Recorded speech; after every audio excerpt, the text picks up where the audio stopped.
زه لنډ دا ویما، دا نه وایو چې دا د پیدایش ورځ ده او که دا د وفات ورځ ده. زه تاته ویم ستا د دې عید میلاد النبي صلی الله علیه وسلم د مناولو وجه سره ولې مناوې؟ ستا جواب سره دا د نبی علیہ السلام سره د عشق او د محبت د وجه. د عشق دا لفظ پلیت لفظ دی، دا مه استعمالوي نبی علیہ السلام. دا زموږ معاشره کې پلیت شوی دی چې څوک د عشق عاشق نوملی نو قیسه بل طرف ته شي. چې ته مثال وې چې زه دا د نبی علیہ السلام سره زما محبت ته او مینه ده، زه ځکه مناوم. نو زه تا نه یو تپوس کوم، زه د عناد به نه کې، زه د عناد به نه کې. قرآن میں مخی تا پرد تے پا زد دا خبر نکم دا اصلاح پا نیت کو. کم خلق مناوی اوری یا دا درد بیا سوک اوری، اگی تا یو خطر اب تا دعوت ورگول وارم. خیالو کی زتا تویم عید میلاد النبی صلی اللہ علیہ وسلم سلم مناوی سوجدا. ستا جواب سری نبی علیہ السلام سر زمان محبت تے دا دے مجھے. زتا نلن یو تپوس کو د نبی علیہ السلام سره زموستا مین و محبت ډیرو او که د ابوبکر صدیق رضی الله عنه چې کومه موقع داسې راغلی ده، نبی علیہ السلام یوازې نه دی پرېښی. د غار ثور قرباني وګوره، د هجرت قرباني وګوره، په جنگونو کې قرباني وګوره چې حکم نبی علیہ السلام کړی دی چې مال را جمع کې بیا دې ته نه دي کتلی چې ښځې ته څه پرېږدم او بچو ته څه پرېږدم. وایي څه دې راوړل او څه دې پرېغوستل؟ وایي حضرت څه چې وو ټول مې راوړل، صرف د الله نوم پاتې دی. دومره احتیاط شوی دی چې دیوال باندې لاس ګرځئ چېرته ستنه په دیوال کې پاتې نه شي. درې دومره قربانو بنیاد سو نبی علیہ السلام سره محبت. غار ثور کې دن شو، دا واقعات خو تاسو هم بیانوي او صفائی د غار ثور په خپل وکا او ټولې سړې بندې کې کپړه شلې او باغی کې دی خپل صادر شلې او باغی کې دی او یو سورې پاتې شو کیناستو ډډې ووهل او هغې ته د خپل خپوک دکو سورې پې بند کو او نبی علیہ السلام ته وایي حضرت راځه د هغه په غیږ کې او په پتون کې په پتون باندې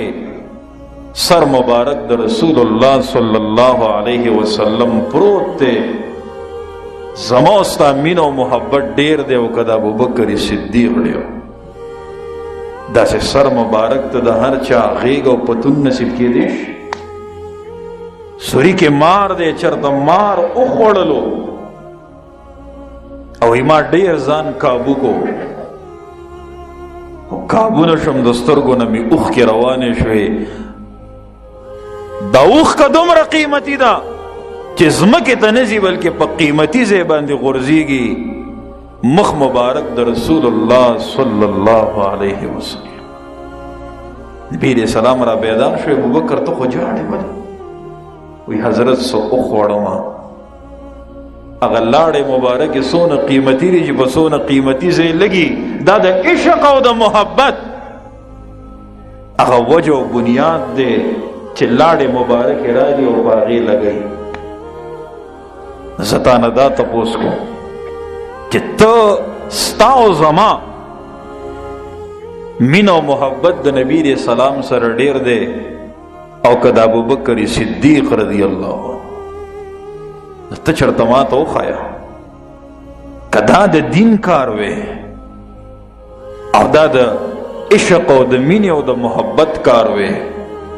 نو ابوبکر صدیق رضی الله عنه 2 کاله دور خلافت کړي، په هغې کې که چېرته منو کړي خو علی رأسی و عینی په سر سترګو یې د سر. موږ څه ګستاخان پیغمبر نه یو، غټ عاشق رسول او ستا ډیره مینه د رسول الله صلی الله علیه وسلم سره ده او که د هغه سړي د نبی علیه السلام سره ډیره مینه ده وی قسم په الله تورې په لاس کې ده وی که د چا د خولې نه مې دا خبره واورېده چې نبی علیه السلام وفات شو نو په دې خپو به رانه ونه ګرځي سر به ترې ووهم او دغه رنګې قتل به یې عمر فاروق رضی الله لس کاله دور خلافت څومره لس کاله هغه ذوالنورین چې د هغه حیا دومره مشهوره ده او د هغه سخاوت دونه مشهور دی او دومره مینه د نبی علیه صلات وسلام ورسره ده چې یو لوري وفات کیږي نو بله وله ورکوي په نکاح کې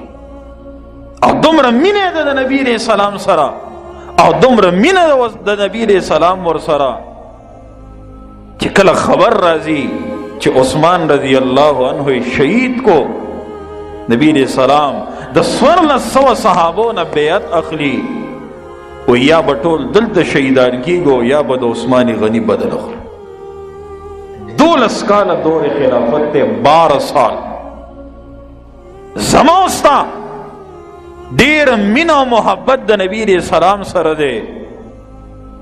او که د علی رضی الله عنه یمن ناراضی د حج د پاره او خلک هم ورسره دي په کوم کال چې نبی علیہ الصلوۃ والسلام حج کوي لسم کال د هجرت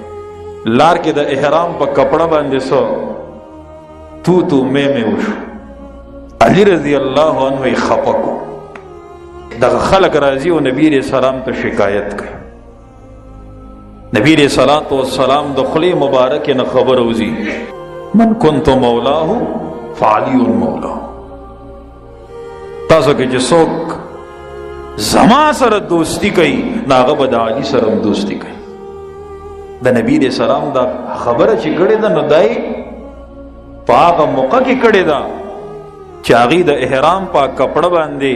د علی رضی الله عنه سره خفګان راغلی و نبی علیہ السلام هغې ته دا ترغیب ورکوي چې داسې مه کوئ څوک چې د سره مینه کوي نو هغه به زما سره مینه کوي څوک چې زما دوست دی هغه به د علی دوست چې دومره مینه او محبت د نبی علیہ السلام سره دی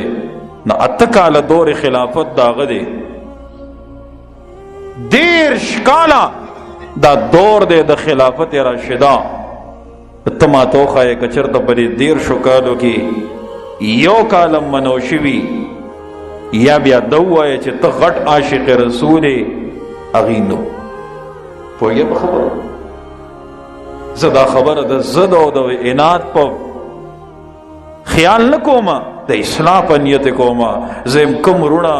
بایګان دا خبره اوري زما پرې خبره دې سوچ وکړي انشاءالله موقع کوه جمعه کې به خبره وکړو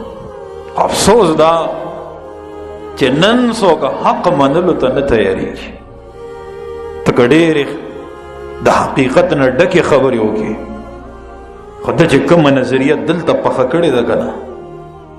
د هغې پرېغوستو ته نه دی تیار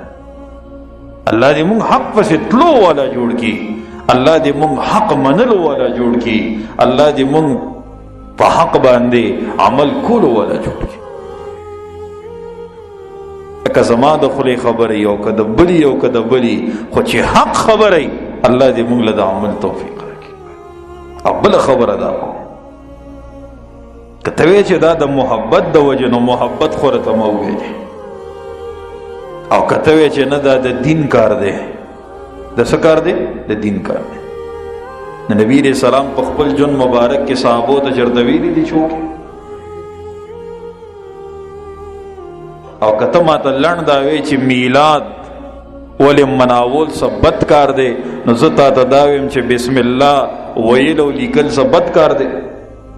نو چې 113 سورتونو ته د بسم الله لیکلې ده نو سورې توبې ته بسم الله ولې نه لیکې دا څه بد کار دی دا څه بد کار دی ولیکه که ته به ما ته همدا وایې چې نبي علیہ السلام نه دی لیکلی نو زه تا ته دا ویم چې دا کار نبي علیہ السلام نه دی کړی ټیک ده ته وایې ښکلی کار دی خو چې زما پیغمبر نه دی کړی صلی الله علیه وسلم یو دین د نبی علیہ السلام په وخت کې دین نو، د صحابه په وخت کې دین نو، اوس د کمی نه دین نو. دا په دین زو ته خپوي کو کاغي په خپوي د غفلت پردې د سترګو نه لري کې د الله بندیانو راشه حق ومنه، قرآن او سنت ومنه. الله دې مونږ د ضد او د عناد او د حسد او د بيدینۍ نو ساتي.